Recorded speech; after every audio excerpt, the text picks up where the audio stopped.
This is the Running Channel podcast with me, Sarah Hartley, Andy Baddeley, who's so annoying I can't even think of a way to insult him, Really? and Rick Kelsey, who's clearly very nervous this week because he's got big sweat patches. She has called him out. I think maybe what he's worried about is the police lineup for cheating in the pizza mile.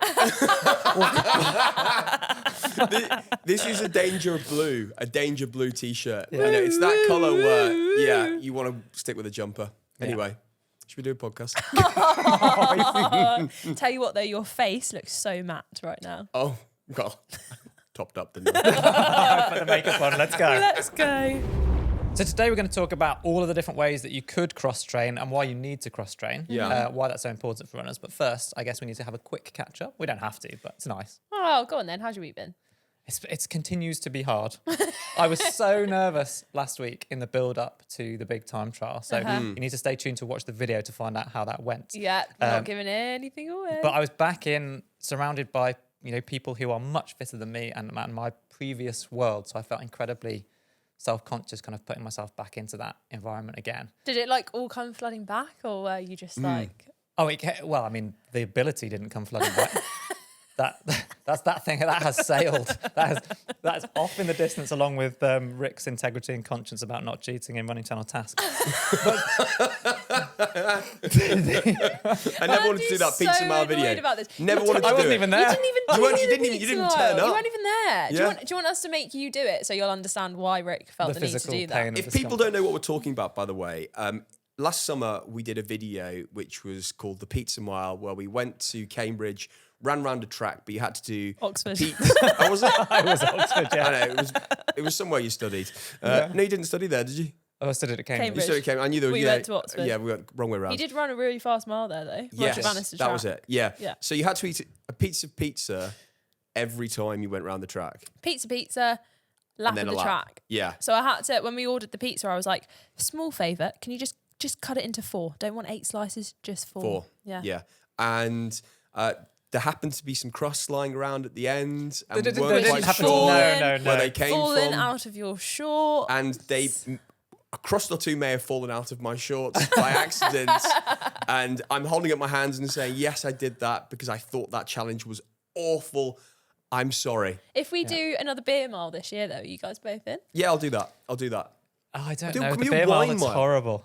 A wine mile. You I do- don't know can if you- that's... like, I have don't some- think you can. You can't. I mean, we did Oh my non-alcoholic beer, which God. seemed quite a sensible way of doing it because we all had to drive home. Yeah. There Even is- if you do it with non-alcoholic stuff, though, there's quite a lot of Sugar. sugar in it. Yeah, So I yeah. feel like by the end, you just have a headache.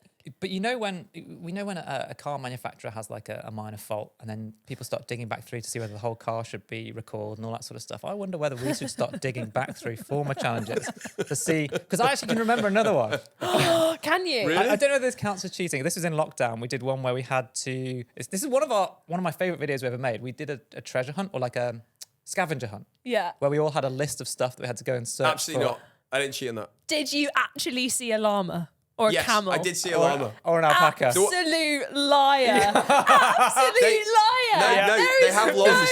There is no way you saw a llama. I'll tell you where that was. That was in Trent Park in North London. And I'm sure they have llamas there. You're sure they? No.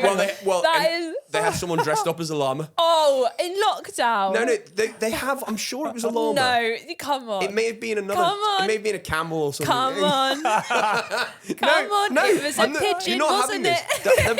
this. There is some kind of ostrich enclosure.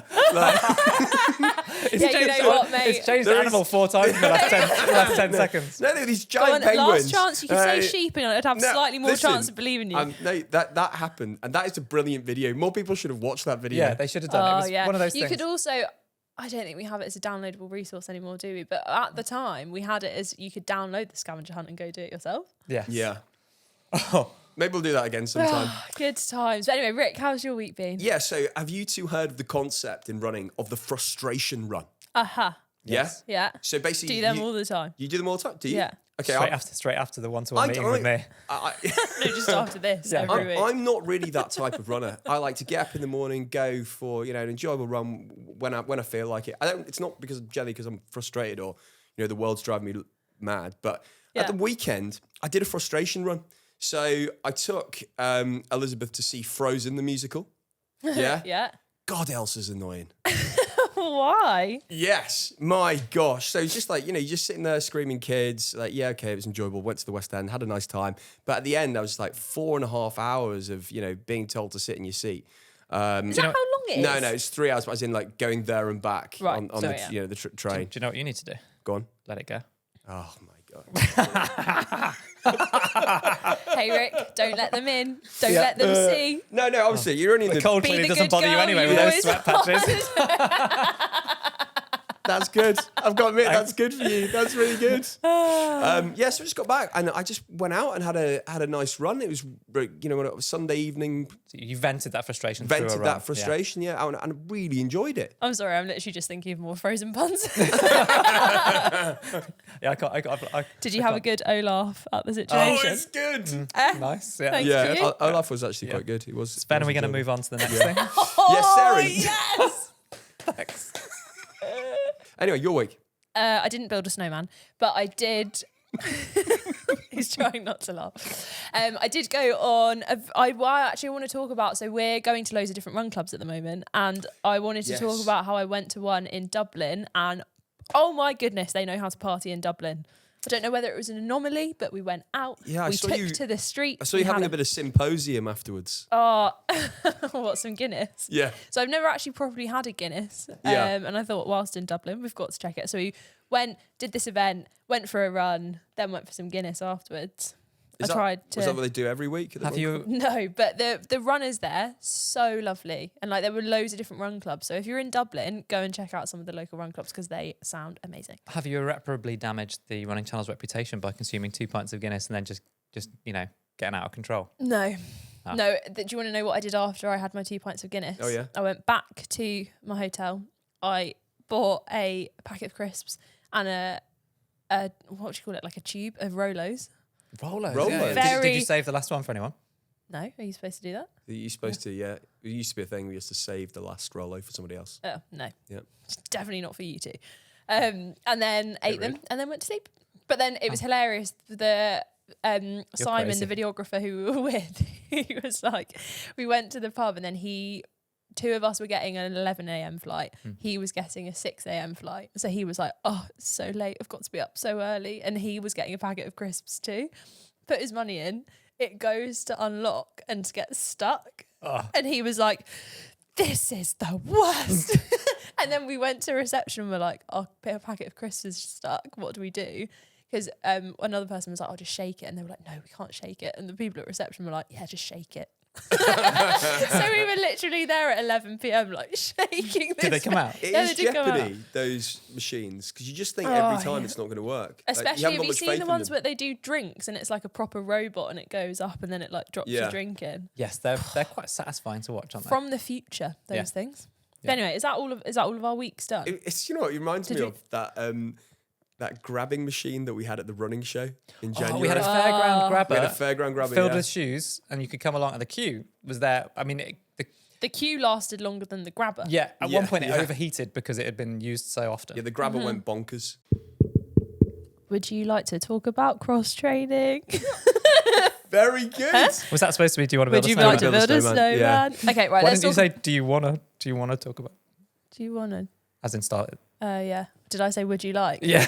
Oh, so close. So cross training. Cross training. Oh yeah. my goodness, So we've lost I wanted our to talk about minds. cross training because we get loads of questions about cross training. In fact, we've got one later on. And I feel like cross training is a big thing that lots of people want to do, but you don't necessarily need to do it. But you might need to do it for different situations. So I want to talk about Andy, when would you have cross trained in your career? And also, when might the average person need to cross train or want to cross train or have to cross train? So should we start off with when would you have used cross training? I felt like Rick as you were saying that then. I did a very sort of broadcast as you were talking. Oh, right. I thought that was just you completely glazing over all of my questions. Oh, no, or just not knowing any of the answers. Oh, right. No, fine. Good. This is going to be Sorry, a great mate. episode. Strap in, everyone. We're about to give you no is this just information. 35 minutes of taking the mick out of me this Yes. week. No, Yeah. Rick, Yeah. it's 45. Okay, all right. Depends on whether you keep us on time or not. Extra 10. Yeah. good. Right. Right, I did cross training, and cross training can be loads of different things, but basically what we're talking about is not running. So I'm not going to. We've talked about strength and conditioning a lot on the podcast, so let's sort of almost take that as read that I would incorporate regular strength and conditioning into my week of running. in order to prevent injury, to be stronger in those running specific movements. Yeah. But from cross training today, I think we should more talk about how can you either add some aerobic or maybe anaerobic training into your week, which isn't running. And you might want to do that to reduce the impact. Like, for example, last week, Rick talked about the fact that when he did back-to-back days, because he had the opportunity and felt good about it, his body didn't react very well to that because he's not used to doing back-to-back running days. But whereas if you'd done something non-weight bearing in order to get the same cardiovascular benefit, then maybe that would have been a better decision. But in hindsight, it's hard to make those calls. So yeah, one reason is to get extra work in when your body's feeling a bit sore or beaten up, either reactively, like, oh, I'm a bit sore from yesterday, I was supposed to run for an hour today, I'm going to do something instead. Or doing it preemptively, where you know that on average in the past you've been able to run 3-4 times a week, whatever it is, and you're a bit worried about doing more, but you would like to do a bit of extra fitness, then you might want to squeeze in a couple of cross-training sessions. Yeah, and when we talk about cross-training, we've got swimming, cycling, elliptical. Yeah, they're probably the three big ones. Erg, like the rowing machine. Oh yeah. And you can do it, and the most controllable ones are in the gym. So by doing things like the stationary bike, then you're obviously not. You can completely control your efforts and get a bit more bang for your buck. It's much nicer cycling outside, but if you're stopping at traffic lights or you're going up and down hills and you've got less control over your route and things like that, and you're potentially worried about the danger of cars and things like that, that can feel like less of a workout. Whereas going on a bike in a gym, you can really smash something out in like an hour and get it done. I was going to say, and you can watch TV. Well, yeah, there's a benefit. And then the other reason that I would have done cross training is when I was injured. So loads of people listening, I'm sure, would have got this experience where either they got a small niggle and they think, I'm going to take a few days off here. So then they could jump into the gym and do some of these exercises we're going to talk about. Or like I experienced, really lengthy periods of injury where I wanted to maintain as much as I could the level of fitness that I had. But I couldn't run because I had an Achilles injury or a knee injury or something like that, where I wasn't allowed to do specific movements. And this is obviously dependent on people's type of injury that they have. Yeah. But for example, before the World Championships in 2009, there was, I'd already qualified for them in advance, but then I missed 6 to 8 weeks of running. Basically, it took me right up until about 3 weeks before the World Championships. So that 8-week period where I just wasn't able to run at all, had a really serious Achilles injury. Then I got back to running for maybe 3 to 5 weeks before the championships. Wow, themselves. that's not much, is it? No, 3 it wasn't. to 5 weeks. So I was absolutely hammering myself in the swimming pool and on the bike and all that sort of stuff during that period to try to, I'd put a year of training in to get to that point. So I just was trying not to lose that. I see. Fitness. So that was going to be my question. So how much of that fitness that you've built up on the track can you hold with the momentum of being in the pool and on the bike? So yeah, it does feel different. Like you obviously not having any impact because that's the point of doing the cross training. So when you do end up going back outside, you do have to then transition back into it. So you can't just have, say, 4 weeks off from an injury and then pick up where you left off. And you also need to be aware that mentally, regardless of you could absolutely hammer everything for that 4 weeks, you still will feel less fit when you start running again because you're using muscles in a different way. Yeah. But you can maintain fitness to a point where it will come back much more quickly. And I'm guessing you're not going to be gaining any type of fitness as well. No. Well, it's very hard. Different type, a different kind of fitness. Yeah, it's very hard. But you can often, this would be my advice, if you are injured, you can then use the cross-training time to work on all the stuff that often runners neglect. So we did talk about strength and conditioning. But if you're going to go to the gym and sit on the bike or go on the elliptical or whatever it might be, then there's also a chance there that you could just do like 10 minutes or 20 minutes of core or of like sensible movements for runners, lunges, squats, split squats. Even just you saying that, I'm just picturing if you put me in the gym for 20 minutes on a bike and then you went, well, you could do 20 minutes of core now. I'd be like, no. I'll take the bike. I'm not doing it. But no, you could. Yeah. I would think, so if you think about, there's a conversation about cross-training and whether it's equivalent to running. Yeah. And the answer is no, most of the time. As in... A lot of the time due to power, which we're doing a video on soon, when you compare like cycling to running.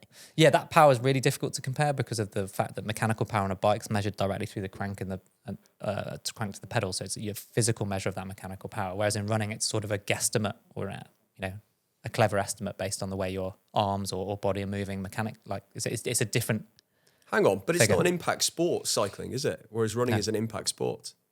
So And you you're are using potentially completely different muscles. Yeah, and that can be that's the thing. So I guess what we're focusing on cross training in this conversation is keeping your heart rate elevated is the best way to maintain that aerobic fitness. Yeah. And if you go in the pool, I used to do things. So I'd either swim in the pool, and actually usually I would do a combination of swimming and aqua jogging. So aqua jogging, you can wear a belt around your waist that keeps you upright in the pool. The pool needs to be deep enough. You can't do it in the shallow end. Yeah. So you're essentially doing a running motion in the water against the resistance of the water, but your feet don't touch the ground. And you almost have to do continuous high knees, like that kind of exercise, really, really fast, just to get your heart rate up. And then whereas outside, so I would replicate workouts that I was supposed to be doing outside in the pool. So if I had... so you do like 3 minute, 2 minute, 1 minute aqua jogging. Exactly. But the difference, if you're outside, you might have a minute or 90 seconds or 3 minutes recovery from running. Yeah. Because of you being in the nature of being in the pool and it's non-weight bearing, there's no impact, your heart rate drops almost instantly the moment that you stop in aqua jogging. So I would do the same sessions outside, but I'd have 15 seconds recovery. That's incredible. Which is horrible. Really, really horrible. I saw on social media this week someone in a very short pool where they go in and it's like a tidal wave and they're having to swim against it. Yes. Terrifying. Yeah, also... it's like being on... I mean, it's exactly like a treadmill. Yeah. But like they were having to keep up. But obviously because you're in a body of water, it's not like a treadmill where you just step off once you're finished. So once they were finished, it was just like, bam, back they go. Yeah, and I find swimming boring, and I do associate it with being injured, so that's the problem. But I could get quite a lot of bang for my buck in terms of effort because I used to be a good swimmer as a kid, but when you go back to it after a few years, the muscle memory, different muscles and stuff, it would tire me out really quickly. And I also found that cross training made me feel kind of sleepy tired rather than the same sort of physical tired as running. It's very different. But yeah, if you had to do an hour's run and then you're replacing that with like the elliptical or the bike or swimming, then an hour at the same sort of gentle effort as you might do for an easy run won't give you the same sort of bang, won't give you the same value in terms of aerobically. It holds you. It suspends you in a place that you don't fall right back down to the bottom of the stairs. Yeah. I did it for 2 years when I was, in between operations. I was just training on my bike all the time. I completely changed actually how I run my day to day. So I started taking the kids to nursery on the bike as well in the last 2 years, which I wasn't doing that before. I'd come to work on the bike, and then you get into a routine that you're thinking, oh, well, actually, because I can't run, I'm going to do these other things. And actually, it can kickstart something that you never quite knew you liked as well. Because we're all into running, but you might get into cycling or get into swimming, though I do agree with you, Andy. It can be a bit boring swimming, can't it? Yeah, but I think then, so I would then say, well, I've got an hour's, instead of doing a half hour. So I did used to do this sometimes as well. I would replace one of my easy recovery runs in the evening. If I was particularly sore or I was just worried about something niggling in my workout in the morning, because I was running twice a day, I might have replaced my second run with a 30 or 45 minute swim. But in order for me to feel like I'd done enough, benefit. I would swim quite hard as opposed to if I'd been running. Would you do butterfly? No, I don't even. What are we in the lane allocation in the pool? Are you going in the slow lane, the medium lane, or the fast lane? The fast lane. Oh, all out. Yeah, I've never been in the fast lane. but Never been in the It's fast too lane. scary. Yeah. So I try and almost do a mini workout sometimes. So sometimes you just need to do something to keep your body moving. Yeah. And so that is just go to the pool, swim easily for Crawl. 30 minutes. Breaststroke. Whatever you're comfortable doing. Yeah, it doesn't matter. I'd be on the bike, just spin gently, keep your heart rate at your zone 2 kind of heart rate for 30, 40 minutes. But then if you are trying to do it in a way that maintains or builds fitness, then you can probably get away with pushing it a bit harder in those cross-training efforts because there isn't the impact. So you can almost offset impact for like keeping your heart rate higher by doing little bursts or surges or 2 length efforts in the pool or whatever that might be. For me, it was to keep it interesting when I was rehabbing for 6 to 8 weeks. It's also more time consuming, which is frustrating. You've got to get there. You got to get there. You can't just run from your front door. Also, like I'm saying that an hour is not equivalent. So often I would want to do 2 or 3 hours of cross training, but that was because I was training for the World Championships. So it's an extreme version of this. But yeah, I would keep it interesting by setting yourself a challenge, whether that's to hold a certain power on the bike, because you can see it on the gym bikes. If it's a Watt bike or another brand like that, you can see the power that you're outputting. Or on the elliptical, just recreate running workouts, but on the elliptical. Or in the pool, similarly, just 2 lengths hard, 2 lengths easy, 2 lengths, just something that keeps, and then all of a sudden you've done 20, 30, 40 lengths and you've ticked off a good chunk of time. For the average person, would you say that if they're not injured and if they're not looking to kind of come back, where would you say cross-training fits in for them? So lots of people have been in touch who might already be running, say, 6 times a week. And they want to know about running a double day. So running 2 runs on one day. Yeah.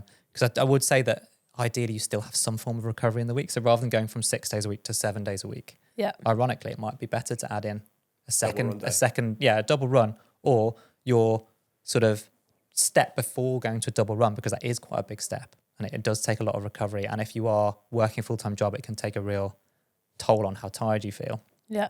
And then you could introduce the second piece of exercise that day could be a piece of cross training. So instead of introducing an easy 30-minute run one evening, go to the pool or go to the gym and sit on the bike, then you've just done 30 minutes more exercise than you did the previous week.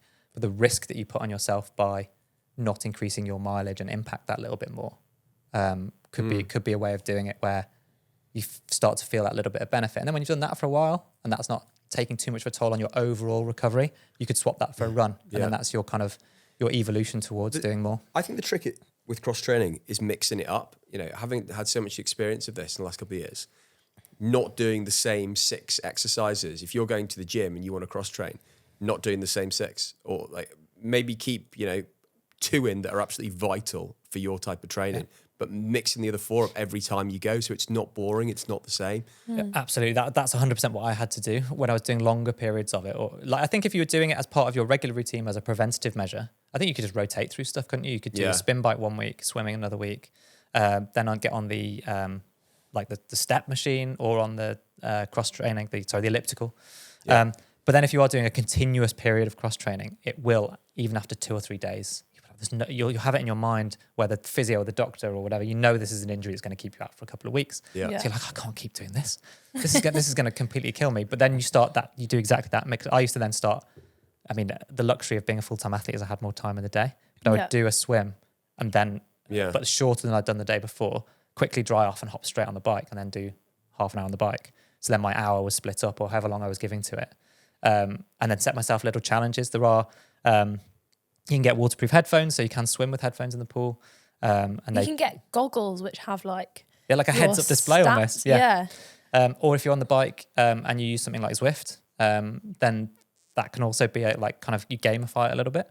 Yeah. Or you can just watch the TV if you're on the elliptical in the gym. Yeah. So you have got quite a lot of options to keep yourself entertained and just get through it. On the waterproof headphones, do they have water in between the drum and your eardrum?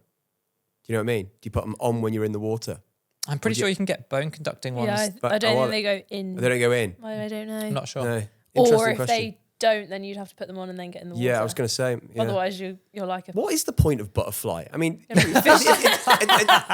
end of the day, right, swimming is to prevent us from drowning. I get it.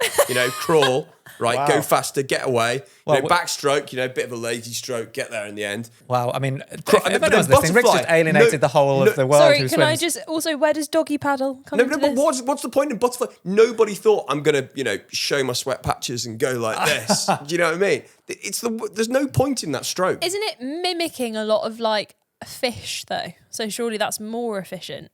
You're just bad at it. Technically, you could do whatever stroke you want in freestyle, couldn't you? So you could do butterfly in the freestyle event. We always had that at school, though. Like, if you were doing freestyle and someone was like, I'm going to do butterfly. I was like, what are you doing? Yeah. But they teach you now to do... You would do a butterfly kick underwater in freestyle. So if you do a tumble turn in front crawl and then kick off the wall, then you would do a butterfly kick. Go on, give us your because I think it's the most effective underwater. Oh, I do like the butterfly kick, actually. But my daughter could be her thing. Like butterfly? Well, they have to do butterfly to pass up the various badges and stuff that you sew onto your towel. But she's very natural in the water and does love swimming. So I could be one of those parents that's at 5 a.m. taking their kids to, as long as she wants to do a different stroke. That's going to be awful. Yeah, it's very hot in there. You're going to have to get the rest of the 30 kids into swimming as well. Otherwise, that's going to be a nightmare for you. Yeah, we'll all just be sat sweating by the side of the pool. We'll all look like Rick by the end of the session. It's hot in here. Yeah. Anyway, news time. Yeah, this is a serious issue female police officers pose as runners in Bradford in catcalling crackdown. Wow. So female police officers are posing as runners, and potentially people who are found to be harassing women could be fined up to £1,000. Yes. This is how you tackle a problem. That's what a great initiative. But also, thank you to the people who are prepared to do that, because that's putting yourself in an awful situation. Yeah, I don't know how they're doing it, because obviously you need to think about safety and so on. But we've talked about it before, about how this shouldn't be on women to have to make themselves feel safe. Mm-hmm. There should be some kind of societal change to mean that's the norm. But Yeah. you can't just snap your fingers and make it happen. No. So I wonder No. whether this is it's definitely one solution, right? If you knew, if a person knew that doing something inappropriate, catcalling, honking, slowing down, driving alongside someone, harassing someone in a way that's going to make them feel really insecure and unsafe, Yeah. you know you're going to be fined quite a serious amount of money for that.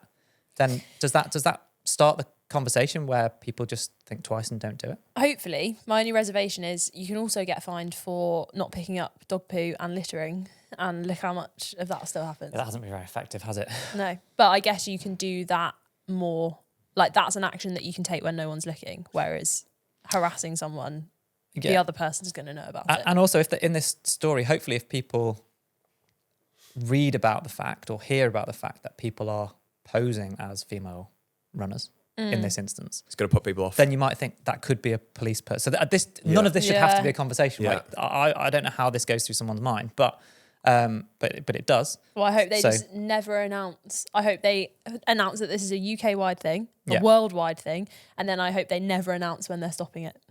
In the Yeah, hope yeah, that so it's not a makes trial. everyone... Yeah. I mean, you shouldn't be doing it anyway. Like, if you do that, it's disgusting. Yeah. But hopefully this has an effect. Yeah. So we're standing with anyone out there who wants to be running safely, which we hope is everybody. So we want the world to be a safer place for all runners, because we'd like everyone to enjoy running as much as the three of us do. Absolutely. Rick, question. I feel like a lot of people who listen to this podcast are from Australia at the moment. I'm so jealous. Yeah. Yeah. If it's warm. If it's not Yeah. warm, not that jealous. Well, it's kind of, what is it, the autumn at the moment? Yeah. This is James Kobiak from Adelaide in South Australia. Lovely. Should my strides at 95% effort resemble the biomechanics of a sprint, or just be a sped up version of how I run when I'm doing long distances? I love this question because we've all done it with strides, right? Yeah. Like, we've told you to go and do strides. Yeah. So you've gone and done strides resembling Usain Bolt. Yeah. Is that the best thing to do, Andy? He's got 2 metre stride, hasn't he? Yeah, but it just depends whether you're like if you look at the differences of elite middle to long distance runners versus Yeah. elite sprinters, there is quite a big difference. So what should people be doing with their strides? Yeah, I think so. Think about strides as the showcase for your running. It's your opportunity when you're not really tired, but you're a little bit tired because you've just done a run to warm up for it. Yeah. We're saying do these at the end of your easy runs. Yeah. Practicing perfect running form. So it is practicing an exaggerated version of yourself in my mind. You're thinking about running fast. So don't just speed up the version of you running marathon pace. Yeah. Do try and be taller and really drive your arms and get your knees up and think about pulling your toes up towards your shins and things like that, and making really nice active foot contacts with your body underneath your hips, not reaching out in front of you. So there's a difference between running in a nice sprint biomechanics, but don't Put yourself in starting blocks. get your spikes No, I was on. thinking don't people's temptation is to do a massive long stride, to overstride and to reach out in front of them. And if you do that, your hips have to come up and over your point of contact with the floor. You really jar your ankles, knees and hips by doing that. By overstriding. Yeah, because you make contact in front of your body. So you should try to exaggerate the running form to be really tall, hips nice and high, all that sort of stuff, nice arm drive, but not to the point where you can't run properly. So make contact with your foot underneath your body. If you can't do that, then you're striding too far out in front of yourself. Got it. I had a random aside here. Isn't Adelaide, South Australia? I could be wrong here geographically. Isn't South Australia one of those weird places where they have like a half-hour time zone? So they're not on the hour with us. So they're not, say, 11 hours ahead of us right now. They'd be 10 and a half hours ahead of us in the UK. Have I made that up? Rick looks like I've made it up. Over to Prime Minister's Corner with Rick, who will give us the answer. Yeah. 10 and a half hours right now. Yeah. How did Andy find that out quicker than you? Yeah. I don't know what you Googled. I Googled what time is it in Adelaide. I Googled what time is it in Rick was Adelaide just right on now. the calculator. Yeah, He's just trying to work. No, I just looked He's at like, a map sorry, of I the don't world know and was how to counting use backwards. this. Yeah. You're trying to do latitude and longitude. Yeah. Oh dear. Well, there you go. Good knowledge. Into the Very next- good knowledge. Yeah, I just think Very that's good knowledge. Next question, Anyway, from please. Australia, let's go to Utah now, shall we? This is from Ember from Logan in Utah. I'm curious to know if any of you have experimented with cycling in Zone 2, specifically for the purpose of building your aerobic endurance for running, and what your results were. I'm thinking about incorporating 1 or 2 indoor bike sessions in Zone 2 to see if that will make me faster over time as a runner. Love the pod and the channel. Hang on, can we explain here what Zone 2 is? It's the second zone. That's good to know. Is it 1 above you 1 have- and 1 below 3? Correct. Thank so you, you all have right. 5 heart rate zones. Yeah. You got zone 1, zone 2, zone 3, zone 4, zone 5. Yes. Zone 5, you're working the hardest. I remember doing this video now. So when you did your 5K all out, Yeah. you're probably in zone 5. Yeah. Okay. Might have been a little bit in zone 4 to start off with. Most of the time, if you're doing easy running, you're in zones like 2 or 3. But there's a whole thing about only running in zone 2. Yeah, there we go. Yeah, that was pretty good That for was me. quite good, Sarah. Look, I know stuff. You've been reading? Yeah. Yeah, well done. Books and everything. That drama degree's kicking in. He's still cross that he didn't know about the half-hour time difference. So we, zone 2. First off, make sure your heart rate. We bang on about this, but make sure your heart rate zones are set properly in whatever watch or app that you're using. Don't just take the default that you get given when the watch arrives. Oh, how do you do that? Heart rate reserve if you're a Garmin user. Yeah. So we would prefer the heart rate reserve method as opposed to the max heart rate percentage method. But you basically need to know your maximum heart rate. And if you want to do the heart rate reserve method, you need to know your resting heart rate as well. So if your resting heart rate is 60 and your max heart rate is 180, then you've got 120 kind of useful beats between those two. The standard method is just a percentage of your max heart rate. So if it's 180, you might say that zone 1 was 50 to 60% of 180. Whereas if you use the heart rate reserve method, you're essentially saying those 60 beats up to resting heart rate, they're not usable. You can't exercise in those. All right, so I need those to just be program alive. my watch, those zones into my watch. Yeah. Yes, they're already. I'm sure we've set them up for you. I'm before. not doing it for you after this. Okay, thank you. I refuse. No, Yeah. I'm not. I might help you out. I am not textable. But zone 2 is a low. So there's a lot of chat about, if you're doing 80% of your runs at an easy pace, that's likely in zone 2. So the 80-20 stuff. Also the Maffetone maximum aerobic function heart rate, that's broadly supposed to dictate the top of zone 2. So I would say here, we've talked about this already in terms of the cross training in this episode. So basically, yes, it will help you if you're doing extra cycling, getting your heart to operate in zone 2. So that'll help you cardiovascularly. But bear in mind what we said about duration. So if you are replacing a run, or if you're looking for it to have a massive impact on you, a 30-minute easy cycle at zone 2 will help you out. It's definitely good and healthy for you, but it won't give you a massive aerobic benefit because it's less than the equivalent of a 30-minute run. But if you're throwing in, for example, an hour's cycle in zone 2, now you're starting to get to the equivalent sort of impact aerobically of, for example, a 30-minute run. So you do need to do more on the bike than you would do running-wise in order to have that kind of impact and move your fitness forward. Makes sense. Well, yeah, let us know how you get on. Yeah. Sarah, have you got a favour to ask? I do have a favour to ask. So we are working away busily in the background making TRC meets. We've talked to some incredible people. If you don't know what this is, we are launching, nothing's happening to this podcast, we're just launching some extra stuff for you where we're going to be chatting to runners. Doesn't have to be famous people. So this is a plea to, if there's someone who you would like us to talk to, or if you know someone who you think we should talk to, please get in touch. podcast@therunningchannel.com. Could be your friend, could be your mum, could be Ryan Reynolds. Inspirational Ideally runners. Ideally not Kirsty Allsop, just because that'll make Rick happy and we don't really want that. Although we do follow each other, so it's possible. All right, Rick will slide into her DMs and then See what she'll happens. Inevitably ignore you and then we'll carry on as normal. That's true. We have had some good suggestions so far. We have, incredible So keep them coming. suggestions. Keep them coming and we'll see you next time. See ya. Goodbye.